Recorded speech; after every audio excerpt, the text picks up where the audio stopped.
In this video, you're going to learn how to change an SSL or PTV injector module.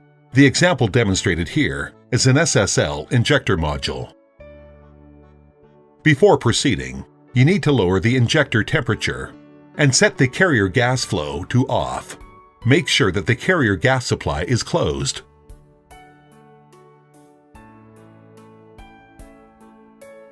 GC power is off and power cord is unplugged.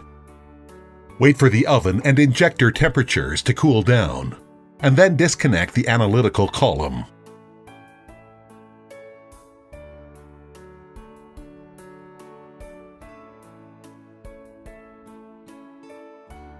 Open the module flap cover and unscrew the 3 screws that hold the injector on the main frame, with a T20 screwdriver as shown.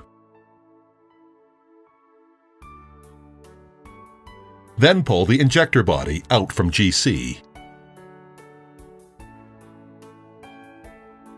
Put the new injector in place and be sure the 25-pin connector on the bottom of module is correctly positioned and firmly connected into the connector on the main frame.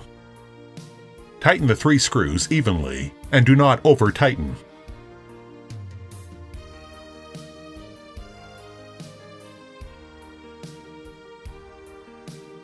Reconnect the analytical column to the new injector.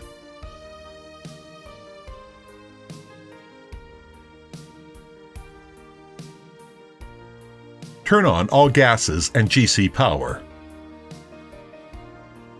The system will automatically recognize new injector. Then set the injector temperature and turn carrier gas flow on. Remember to perform a leak check on the new injector. Please refer to Trace 1300 series GC video.